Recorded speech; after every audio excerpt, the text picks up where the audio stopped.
My mother tells me I should just let my father abuse me, because if I disappear, who else is going to help around at the farm watching the dogs and all the siblings?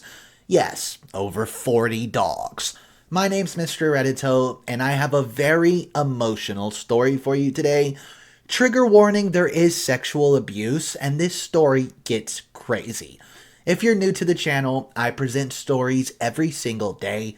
If that sounds like something you're into, check out the channel. I would love to have you here. Guys, let's get right into story number 1.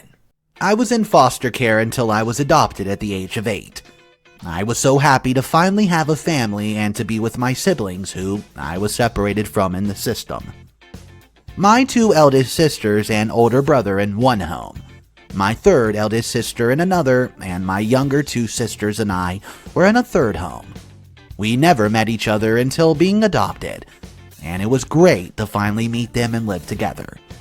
The first few years was great, but it all started to change. As we got older, they stopped talking to us and taking us to the doctor and dentist. We weren't allowed to hang out with our friends. They stopped taking us out to do things like eat dinner or watch movies at the theater. We weren't allowed to stay after school to work on projects or attend clubs. Church was no longer attended. They started dealing out harsher punishments for the littlest of things, like saying something was stupid. They no longer helped us take care of the farm animals or the 44 show dogs my mother insisted on keeping. And I started to notice that our father was pulling my older sister aside, spending a lot of time alone with them. I thought it was weird, but I didn't question it. Until my 14th birthday, that is. On my 14th birthday, my father started to show special attention to me. It started with him giving me treats and gifts, and others weren't allowed to know about it. Then, after a bit, he started to pinch my butt and caress my legs. When my mom went out of town to visit my niece and her mom, he had me stay up late watching very inappropriate videos with him. I tried to refuse, but he put his leg over mine and prevented me from leaving the couch. He was well over 300 pounds, and I weighed less than 100. After that, the abuse kept getting more severe, and I realized that I had to stop it before it went too far, or he started doing it to my younger sisters. So, on Halloween my freshman year of high school, I ran away from home and told my friend's mom what happened. My father figured out where I was, and while she was reporting to the police what I have told her, he came and tried to break her front door in. The police arrested him, took my statements, and had CPS come get him. I was placed back in foster care and went through a year of court proceedings. He was found guilty, and the rest of my siblings were moved out of the home. On to the day of the sentencing. I insisted I was going to be there to face him. After I said what I needed to do in front of him and the judge, he was sentenced and taken out. As I was leaving the courtroom, I saw my mother charging me. She grabbed my arm and the following conversation occurred. The conversation includes my mother, me, and my caseworker. It went as followed. Why would you do this? You're ruining my life. What? He abused me. Ma'am, let her go. She was putting her fingers in his face. Stay out of this. So what? He's your father. You shouldn't have done this. Your sisters did not do this. You should have just left him to continue doing it. It's not like he hurt you. And with all of you gone, who's going to do the work at home? Who's going to take care of my little babies? They can't take care of themselves. They're just dogs. Wait, ma'am. You knew this was happening? Of course. I told him he could as long as he didn't have sex with the girls. We can't have them getting pregnant, you know. This is when I start crying. Ma'am, you know that's a crime, right? Motioning for one of the cops in the building to come over and tells them what BM just told us. Then the cop reads her rights and puts in handcuffs. Now, my mother's screaming. You can't do this. I did nothing wrong. My babies, tell them the truth. I didn't do anything, you jerk. You will pay for this. Ah, shut up, will you? She ended up going to jail also. After she got out, she tried to get in contact with me through one of my friends, but I never responded. Can you blame me? Hey guys, Mr. Reddito here. Thanks for listening. If any of you are in an abusive situation, I hope you can find the courage to get out. Don't let your abuser have power over you. It will get better and you can get through it. I can't even believe OP refers to this woman as a mother. The mother and the father of this story are complete, vile, absolutely heinous monsters. I think they deserve the worst, and the scariest part is, if OP did not stand up for herself, this father would have kept doing it to who knows how many siblings. Let me know what you think of this story. I know it was an emotional one, and it might just trigger some feelings or hatred. That's okay. Everyone has emotions, and I would love to hear what you think of this story. Drop your comments down below, and I'm going to read you the title of story number 2. It is How I Almost Trapped in an Arranged Marriage. And let me just tell you guys right now, this is not like a typical arranged marriage story you've heard. This one is bonkers. I can't wait to read it, so let's get right into it. I grew up in a cult that believed, among other things, that women were the property of men and child were the property of parents. So, as an unmarried daughter, I was basically a cherished slave. I ran the house, meal planned, cooked, and even homeschooled my youngest siblings, all while trying to homeschool myself through high school. Having grown up my whole life this way, I didn't even know the laws would have been on my side if I had decided to defy my parents and move out when I turned 18. My parents constantly reminded me that until they gave me away to my husband, I was still their child and would obey them, as mouthpieces of God in my life. One day, my parents told me they had received a phone call from the parents of another family we knew. Their oldest son had noticed me and wanted permission to court me. So, per protocol, the parents would talk to each other, then each talk to their kids and arrange the whole thing. My mom was beaming with pride, but I thought about it for a little bit and said I did not want to do it. Mom's smile disappeared and she cried, "What? Why?" I gave her my reasons. Very good ones, I thought. But my mom wasn't satisfied and told me I was not allowing God to work in my life, and that I should just obey them and trust that God's will be done. Being the good girl I was, I relented and said yes. Then followed a week or two of awkward family gatherings between our two houses, because this version of courtship never allowed for the couples to be alone together. I tried to ease the tension by telling funny stories and encouraging other family members to talk, but only received stern rebukes from his mother, who very clearly did not approve of me. Once she said this, "We don't believe in practical jokes, so we're not impressed by that story." I mumbled that I wasn't trying to impress them, and they could talk about anything they wanted, but no one did. Another time, I was alone with his mom in the living room, and she stated, "I only had 2 requirements on the girl. He chooses 1, that she comes from a good family, and 2, that she knew her Bible. And you have both of those, so I'm not going to say anything." I was confused at feeling so rejected when I didn't even want to be here in the first place. I mean, really, who was courting who? Then I got a job offer as the church receptionist, and my parents told me his parents had called them again and said they did not approve of women working outside the home and did not want me to take the job. We believed the same way, except it was after the woman was a mother. Before she had kids, it was up to her father or husband whether or not she could work someplace.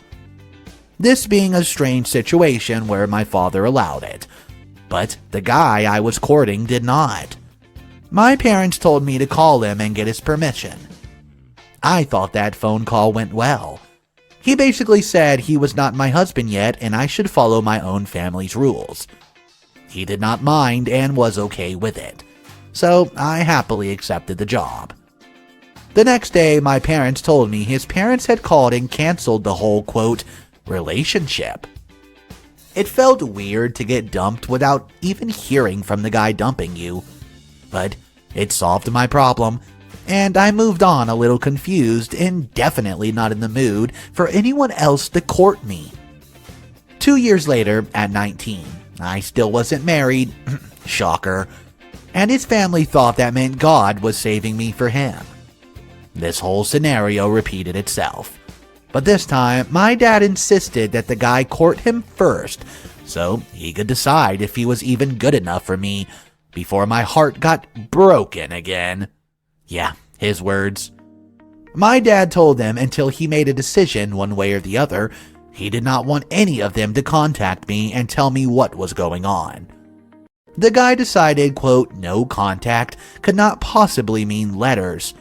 So he wrote me a 5-page apology for dumping me 2 years before, and confessing that he's been falling in love with me and wanting to know if it was worth his time to even get to know my dad.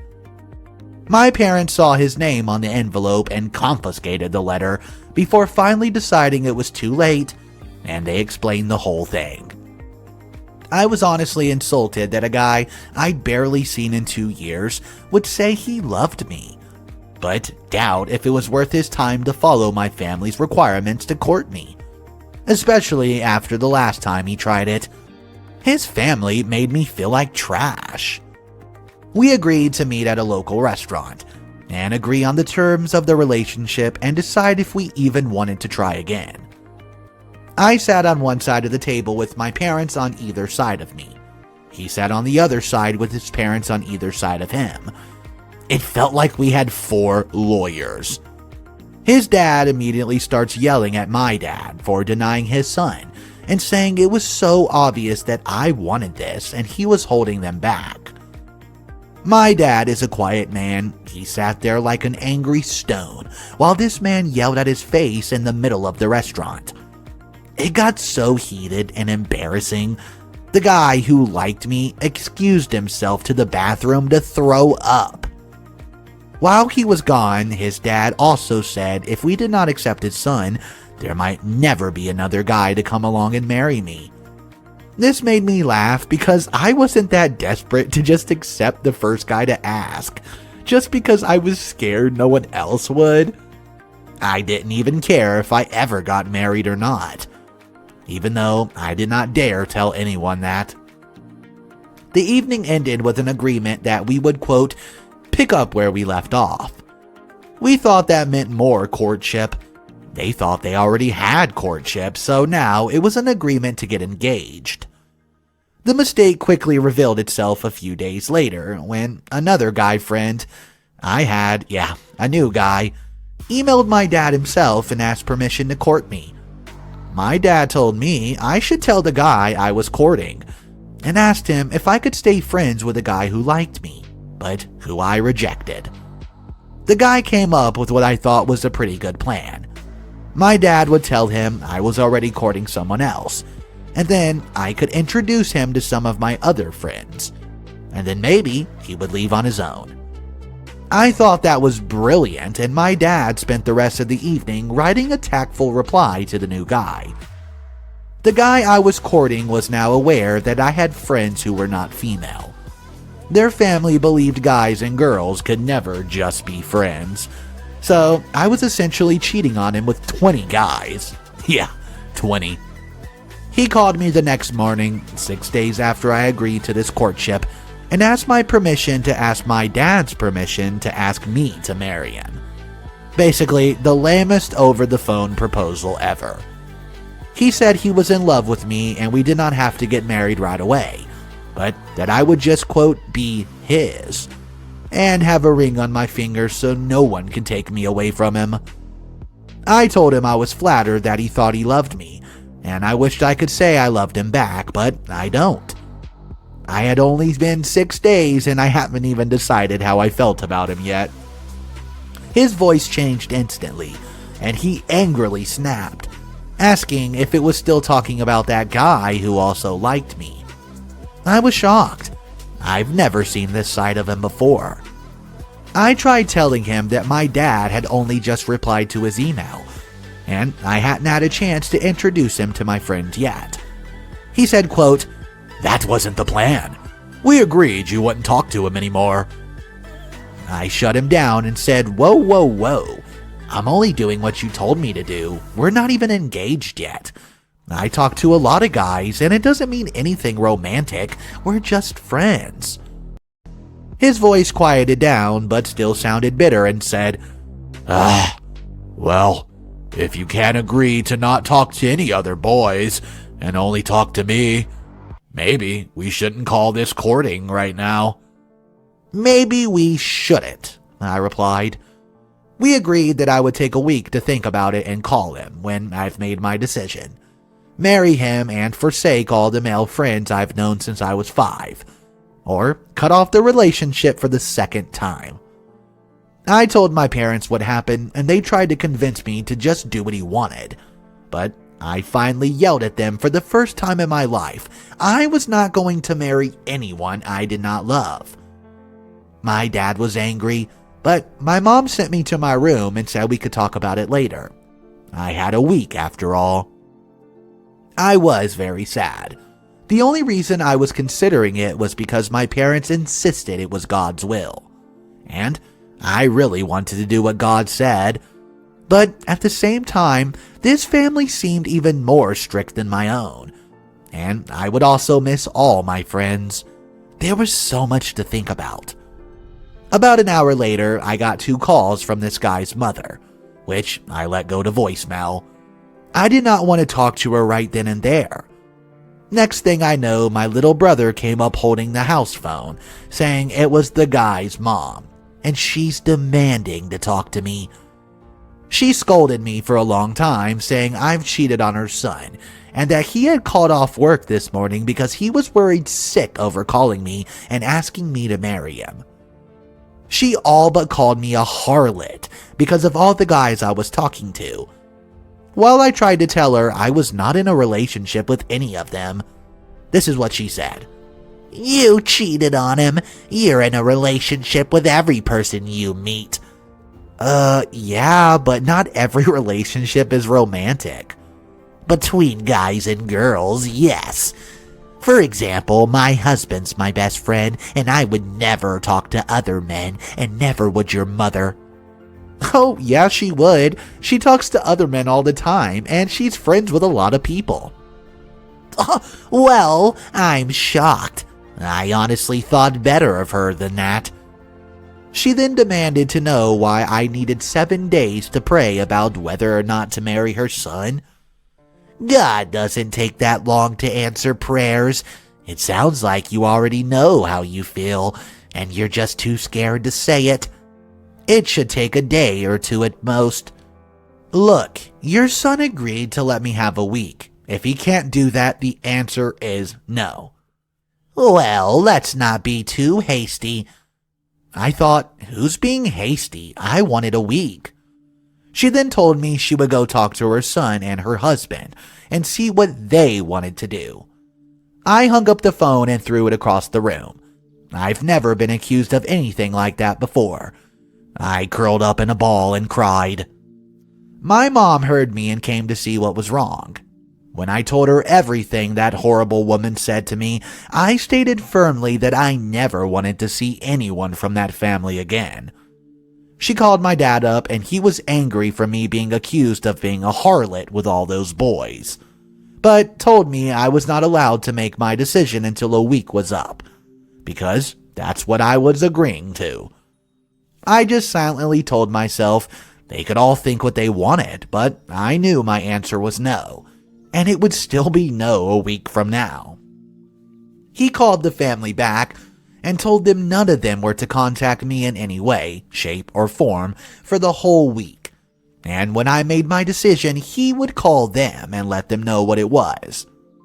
They were angry, but they never contacted me again. Almost 2 years later, I married the new guy who emailed my father. Yeah, remember him? He was not a member of our cult and taught me how to think for myself. Our courtship looked a lot more like dating than anything else and made a lot of people upset, but we didn't care. We just celebrated our 10th anniversary and have 3 children. I feel like I was rescued. Well, I don't know what country this story originated from, but in some parts of the world, it's not uncommon to still hear about arranged marriages. In fact, sometimes it's almost impossible to escape them. I'm so happy that OP did what was right for her.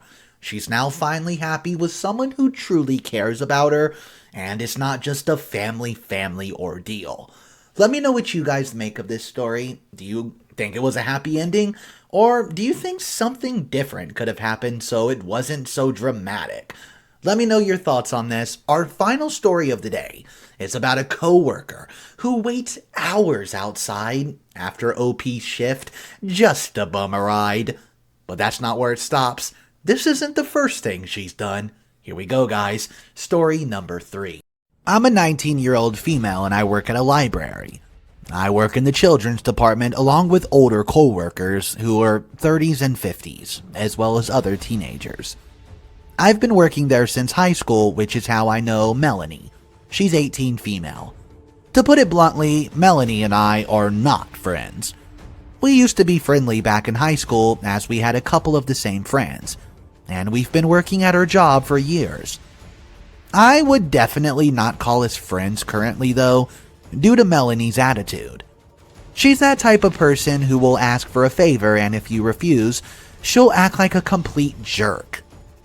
Once in high school, she asked me for a ride home, but I said no, as I had a track meet or something, so obviously I couldn't take her.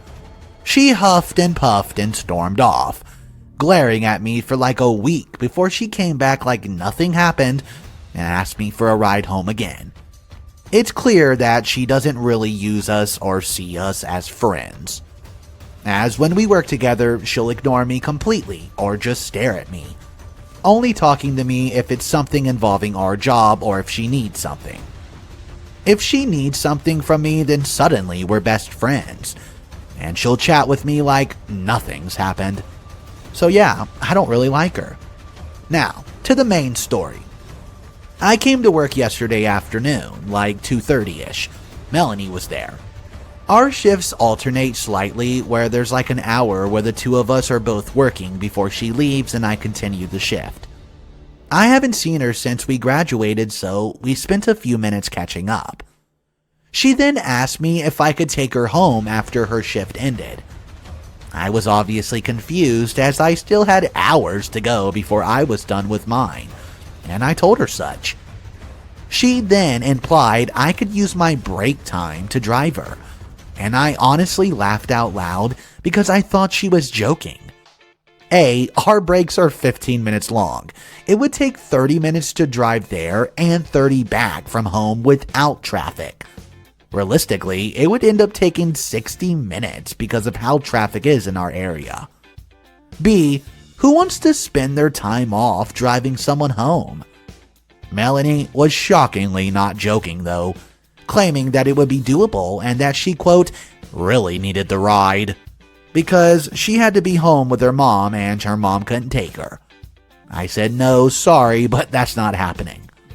Melanie stormed off and ignored me for the rest of her shift before she, I assumed at the time, left. I did not think much more of the situation. A little amused at her audacity, but whatever. Eventually, my time to leave comes, so I wave bye to my coworkers and head outside. That's when I see Melanie sitting outside on one of the benches.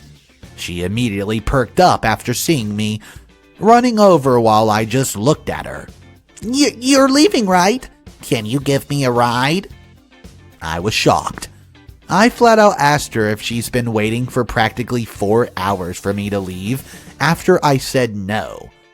She said that no, she walked to our nearby town to do other things before she came back here.